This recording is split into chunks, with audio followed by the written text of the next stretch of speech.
Hi, everyone, and welcome to the Family Writing Journey. I'm Michael. I'm Sunny. And I'm Matthew.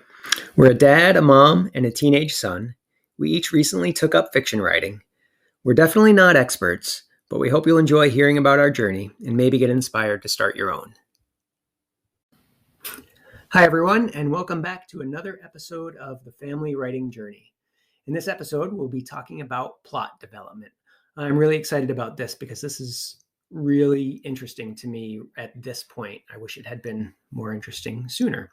So plot development, sort of generally the structure of how you make your story and how you make your story work.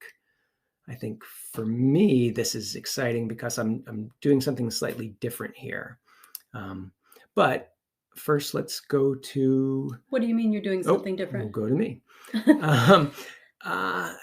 Okay, so for the first book I wrote, just a draft, I'll call it, I thought about a story and it seemed sort of interesting and I wrote it. And this time I am trying to take some advice because, while I think my story is interesting and good, I don't know if it really, I don't know if it really works.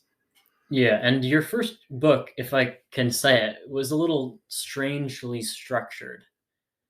And I noticed a little bit of that reading it. No, you can't say that. Well, I did say it. So. I guess you can. Yeah, right. And I don't know if it was or not, but apparently, my alpha reader thought it was. So yeah. Well, and I said it to you at the time too. It was the part where there was sort of a mini quest without a real conclusion that happened like before the actual story started. Yeah. So, which is not necessarily a bad thing. It's just an irregular structure compared with a more normal sequencing of events. Yeah, and I think being a beginning writer, I should probably maybe not just do my own thing too much. I know that's good. You got to learn how to write your own way, but so this time, what I did, there's a few story structures that exist out there in the world that you can sort of roughly follow. The hero's journey, and you have to sort of look this stuff up. There was a book written by a screenplay writer for movies, something the cat, I forgot it. Oh, Save the Cat. Save the Cat, yeah. And Story Grid is another sort of thing out there that an editor has made. So anyway, for this next story, I looked at some secondary person's adaptation of the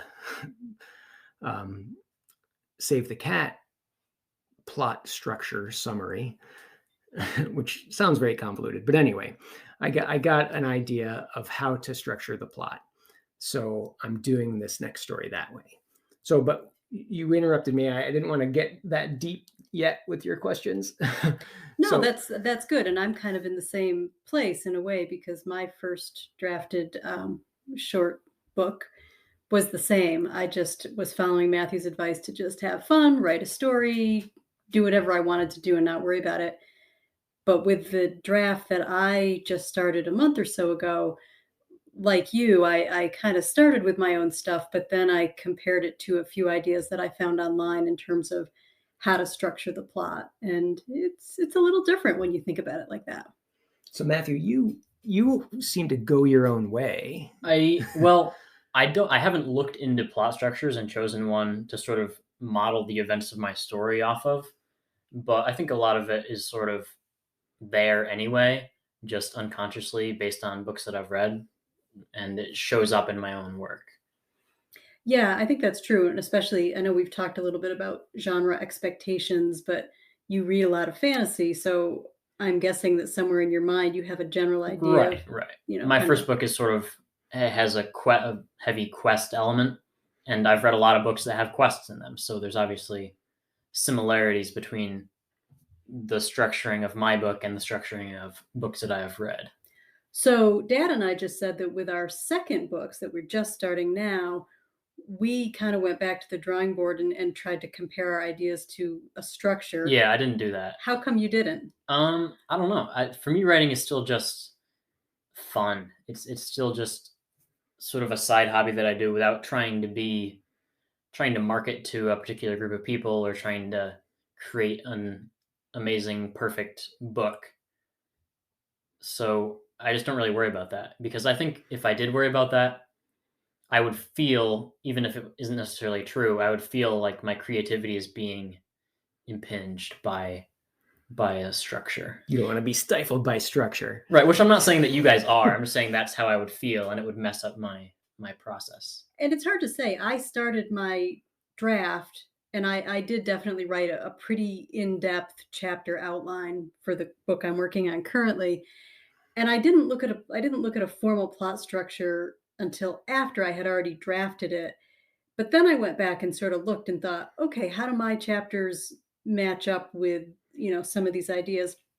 And I did find one or two things, like just to give a quick example, one of the things that was in the plot outline that Dad had shared with me was to have a kind of a pivotal moment sort of in the middle of the story where the character is really, it's the all is lost moment, Right. right? Where everything looks dark, and it's just a dark moment, and it can happen. It can be physical, emotional. I mean, there's different ways to do it. But I looked back through my chapters and I thought, well, I do have something that sort of happens at the midpoint, but then I just kind of moved on from it.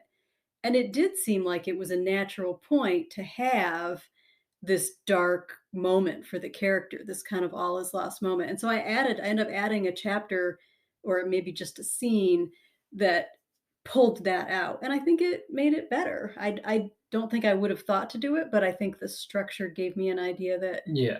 I think that's the best way to use plot structures, not to like start with the plot structure and build a story off of it, but you start with the story and then you look at the plot structure and see which elements will make sense in your own story, which ones will be helpful. You don't have to use everything, but right. some of the things are good, some of the things won't work.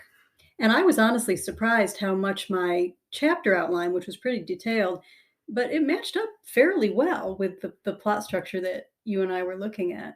Yeah. And that's a little tougher for me because I don't really outline, Right. or at least I shouldn't say I don't. I have not really yet, but I did try to use it. He doesn't outline. Yeah, I really don't outline. But you could in the future. I could. And so I did this plot summary though for my new book.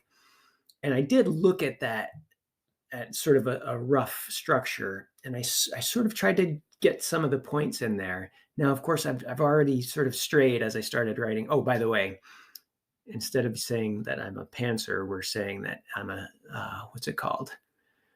Developmental discovery writer. Yes. Yeah, I'm a discovery writer. That sounds a little better. more reasonable. So yes, I'm a discovery writer. But I do think for me that it's really helpful to think about these concepts, even if I don't sort of outline it out. So we've got a couple, big points that are in stories, and some of these you're not going to miss, right? The inciting incident. Right. So that's like a hook, something that happens in the beginning. That makes sense, like to have an inciting incident. I think we all probably had that in our stories. Well, actually, Well, I have Uh-oh. both of the stories the one that I finished and the one that I am working on now have inciting incidents, obviously. But I had a problem that happened twice, which is that I skipped the inciting incident in the actual writing of my book. In my first book, like I started my story like several weeks after the inciting incident. What would be, in terms of the story, the inciting incident, like the event that sparks off the character's involvement with the plot and the world and stuff. And I just did that without thinking about it. I don't really know why. I just sort of chose a random place to start the book. And in my second book, I did the same thing. Or I started to do the same thing, which was like I started to write immediately after the inciting incident had already happened. And the second time around, I noticed it. So I went back and I wrote the inciting incident because it's something that makes sense to have. Although, could you just sort of, throughout as you're writing your books, sort of refer back to it? You can. I mean, I did that in my first book. Yeah, because I like that. I mean, I don't know how much we're getting into details of our book, but I assume you can see what the inciting incident of my first book was. Oh, yeah, totally. And it was hinted at throughout the book, but not written. But I like that. I think it was good. But really, if there's no reason to do that, like it sort of made sense in my first book that there was sort of a reason to keep the mystery of it for a little while. But in the second book, it didn't make sense because, well, it just didn't make sense. I mean, I need the inciting incident. So you weren't actively trying to go against No, established wisdom on plot structure. no. Although he Yeah. would have. It if just he happened. I knew. would have done that, but I didn't. I hadn't thought about it, and then when I did think about it, I realized that I had done this. So the second time around, in my second book, I have gone back and written the inciting incident. And it's funny, I remember exactly where I was when I first heard this term inciting incident. I'd never heard that word before until the three of us were taking that trip to hike in the Adirondacks. Oh, and I forced you guys to listen to part of a Which podcast. was just it was June. It was just a few months ago. I had already written my first book without ever really knowing much of anything about plot structure. And I think looking back, my book does have a very slow start without a lot to really grab to the reader. Right. Did we explain what an inciting incident is enough? Not at all, but I don't think as so. soon it was implied. You can take a stab at it. I Oh, guess that would be a it's- good inciting incident. Yeah, the Taking a stab. stab. Yeah. So it's basically an event. I did say this actually. Did you? It's like an event that pulls your main character into the flow of the plot, like their starting point that changes their world and starts them on whatever path the plot will take, basically. And so Sorry, I sort of interrupted your thought. Oh no, that's fine. So I'm just thinking plot structures are useful for different genres of writing, right? Like there could be an inciting incident in your fantasy novel, but there could also be one in romance or mystery or whatever. Yeah, right? basically every book has, I would think, an inciting incident and sort of like a gradual build in action and then a climax where the important things happen and the events of the story come together, and then it sort of falls off and chills out. So that's kind of like a beginning, middle, and end. Yeah, basically. So a three At its simplest form, structure. yeah. At the simplest form, which makes sense because if you think about storytelling, even if you just think about telling a story to a friend about something that happened, people, they want something that gets them hooked and interested. Then they want to know what happens, and then they want to know how it resolves. Right. And I guess it's sort of the same thing that we're doing with our writing. Yeah, and I just started a book actually today, and it's maybe 20 or 30 pages in, and I know it's a post-apocalyptic book, so I know what the inciting incident is going to be. You're reading it. I'm reading it. Yeah. Sorry. Okay. But it hasn't happened yet. And it's kind of annoying me because it's background. And I don't know if I'm just impatient for the more interesting stuff. And I know the background, could be important and is important, but I want my inciting incident earlier. But yeah. And different books have it different ways. Like the Wheel of Time books, a fantasy series, they have like 50 pages of buildup and then the inciting incident. Right. But on the scale of the series, which is a 14-book series with each book being 800 pages or so, that size makes sense proportionally. That's Right. like the first sentence. Yeah. Yes, basically. All right. Well, so, and that gets back to your point from a few minutes ago that you don't necessarily have to take an established plot structure and write your book to it, but you can take what you want to do and then see how it kind of matches up. So there should be an inciting incident. If there's none at all, then that's probably if a there is problem, none, there has to be a reason that there is not. But if but you could have leeway in terms of where you put it or how you work with it. Right. Yeah, and it could, as you alluded to before, it could be anything. Someone could lose their job. They could meet somebody. It could be. We're all thinking in the sort of the fantasy lane where the inciting incident is sort of a major event, a cataclysmic thing or some world changing. But it could be really small. It could be a divorce or whatever. Well, and I'll just to give an example from my first book, the inciting incident, even though at first I thought there wasn't one, but really it was when the main character received this letter from her sister. And the letter was asking her to kind of take on this task that she didn't really want to do. And that kind of kicked everything off. So it wasn't exciting like Right. a building blowing up. It was just a Right. letter that came and she read it and thought, Right. It doesn't "Oh." have to be exciting. It just has to be inciting. Yeah. So incident I feel like sometimes they don't call it incident. Sometimes they use another word, but I can't think of it. Like an inciting. Beginning hook. No, they're inciting something else, not incident. I don't know. I think that's the most common term that I've heard for it. Even before I was into sort of a more writing world, I'd heard it talking from a reader's perspective of the inciting incident. And then rising action, if you think of that as sort of the next, or I have read and think of it as progressive complications. Mhm. I don't know if that's really next exactly, but in a broad scheme, it might be. So, and that makes sense too, because you have an incident and then some reaction to it, and then things get progressively better, progressively worse. I guess it Progressively higher stakes. yeah, I think is a good way to put it. Yeah, I like that. I think anyway. All this stuff is more easy for me to think about in movies. Yeah, movies are sort of a condensed version Yeah. of this same plot structure that you could use in a book. I Yeah, would think. especially like Sonny mentioned, the all is lost moment. That's so common in the kind of movies that I watch. Right. A moment where everything seems bad, Yeah, Right. and then somehow it gets broken out of. right. I think one of the problems that I have with the rising action, and it makes sense. I like think that's a pretty easy piece of the plot that every book is going to have that, period of time where you're getting to know characters and new things are happening and information is being added to your understanding. One of the things that I'm kind of struggling with because I'm writing the rising action section of my current book is that I've got a couple of different subplots going on. And so I'm having a little trouble keeping the rising action straight in a way.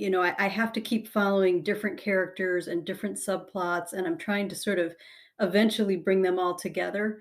But I feel like this part of the book I'm finding is a little hard to stay on track in terms of, Yeah. do you know what I mean? I think it's certainly the case that the beginning and the ending are the easiest to conceptualize and usually to write. I've heard this expression, the messy middle, where Right, it because gets like that. it's less structured. It's less clear how, like, you can start a story knowing the beginning and knowing the ending, and the middle is the part that you're not entirely sure, like, how you're going to get to the end.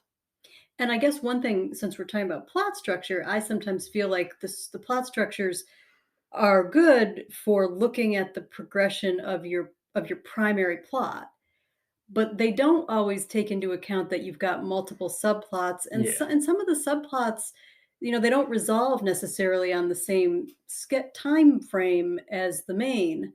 Yeah, So like you can have have little mini climaxes for Yeah, subplots. exactly. So kind of within the bigger thing, and that's sort of what I'm feeling now. I feel like I've got like a subplot that I want to wrap up earlier in the book.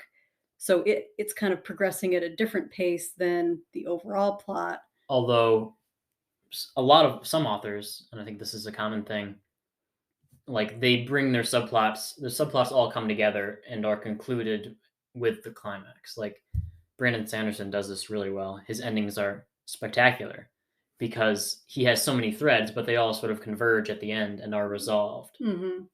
And some stuff is resolved like beforehand too, but it's like a lot of things come together at the end, which I Yeah. think is generally how it works. Yeah, and I read that someplace that you're trying to think about all those subplots, like you said, at some point sort of intersecting, Right. and things that the reader maybe didn't realize were going to be connected. All of a sudden, you say, "Oh, wow, that's how Right. that fits in," or Yeah. that's why that happened. Right. That's a good author, and and longer books, right? If you're writing a 150-page thriller or something, then maybe you don't have to worry so much. You probably don't have so much in the way of subplots. But everyone, you need it in most stories, I would think. Yeah. Some side, characters that you do develop. So I'm writing Rising Action, and so are you. What point are you at, Michael or Matthew, with what you're doing?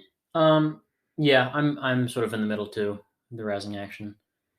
My story is a little I don't really know how to describe it. It doesn't follow a particular structure other than that it has an inciting incident that brings my character into the story and sort of a conclusion, but the middle part is a little back and forth, which is not necessarily bad, although it makes it a little more difficult to write and keep track of. And I read someplace in one of the structures we were looking at recently that the climax is usually somewhere around like 80% in. Like is in other words, it's close to Yeah, the it's the end. end. But there's often also something sort of semi-climactic somewhere in the middle. Right, right. And that's where that structure talked about having sort of a midpoint that was exciting, and then maybe also that's kind of the point where you might have something happens that's dramatic, and then you have your sort of all is lost moment. And so I don't know. So you don't feel like your work. I don't have much of a midpoint, I think is a good way to So put you've it. got a big middle. I have a big middle. Yeah. Yes. It has sort of a couple midpoints, but none that stick out as the main one. Mhm. And even though I've only written one thing before, don't you guys think that once you get past that and you're at sort of the climactic ending, that that's the most fun to write? Yeah, certainly. I mean, the Because beginning that's where it all comes together. All your Yeah. ideas are finally going to be realized. Yeah. Yeah. The beginning's initially sort of fun, the draw of it. You've got the story and you're trying to get it out, but the end is really, I think. Yeah, and the fun to middle is write. the hardest. Yeah, that makes sense. Yeah, and I think if you're excited about your story, then the climax should be fun to write. Then, if anything, I think we've all had the problem of you get to that last, you're 3/4 of the way done or whatever, 80% done, and the climax is there and it's exciting. And then you want to just kind of, rush to the end. Right. Yeah. So most yeah. plot structures after the Ooh, climax. We've never had sound effects on the show before. Excellent. We're rising to a new level of Oh, yeah. excitement. Stay tuned. But so that idea that most plot structures talk about the idea that you can't just get to the climax and then, rush your readers out of the book, but then you have to also think about then what they call the falling action, so how do you kind of, which I guess is sort of tying up your loose ends. Right, and showing a concluded story, like showing the characters more at peace and showing the world more fixed from whatever problem was in the climax. Oh, I can't just say and they lived happily ever after. You can, but people don't like that anymore. Right. And I'll add to that, we haven't had an episode on character yet, but I know we're going to. But one of the things that I think people also are looking for in that falling action after the climax is, again, to really have it hit home that there's been an arc for some of the characters. That's a good point, actually, to bring that up, because that's a big part of the climax usually. Like the plot which is what we're talking about, resolves at a climax, but the characters' arcs usually do too at the same time.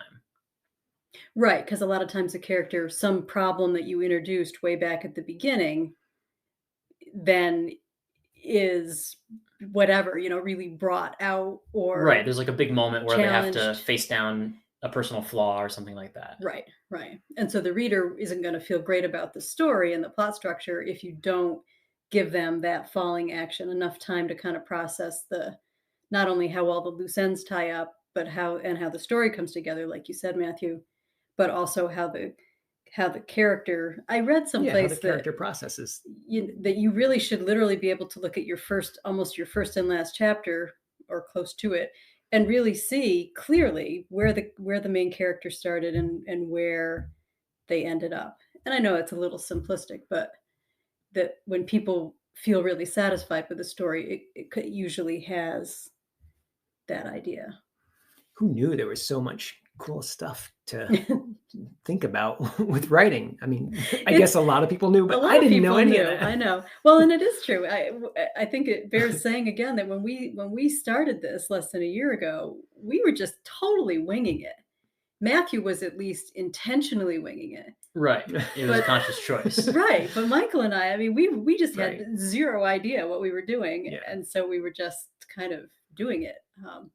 So I don't know. I do feel like, talking a little bit about how our plots have changed, how our approach to plotting has changed. I'm definitely taking a more structured approach to plotting with this second book. Yeah. I get super excited by things like when you guys were talking about, when we all were talking about outlining, and I was thinking about how much you guys outline, I was like, oh man, I should really do that. That sounds so smart. And now looking through some of the plot stuff, I think, man, I should really look at my plot and I do get really excited by it. But then when it comes to it, some of it gets in, right? So, you Right. get a little osmosis, you read things, you hear about things or talk about them. And hopefully it all makes my story writing or story making better. I would like to think that maybe I would put even more thought into plot structure, and hopefully I will, but You seem to have sort of the problem, but not necessarily a problem of like wanting to jump into the writing.